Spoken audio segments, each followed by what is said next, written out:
and welcome to healthyhouseplants.com, where we teach you all about gardening in the great indoors. If you'd like to support our show, please use our Amazon affiliate link below.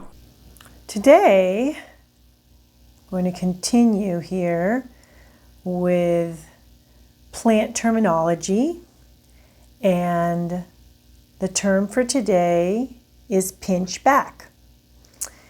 Pinch back simply means to pinch back foliage on a plant so you can make it bushier.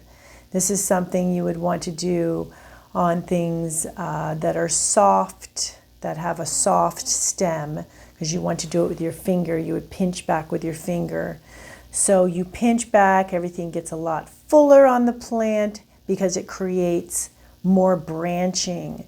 The plant, there's hormones, growth hormones when you pinch back that are stimulated that create more growth and more spreading growth. So the plant will be shorter and more compact, but spread widthwise and get thicker.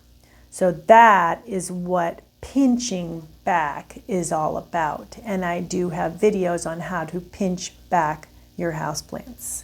Link below.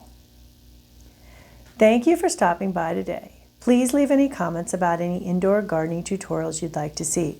Remember to like, comment, subscribe, and share this video. And please check the bell if you'd like to be notified when new videos are released.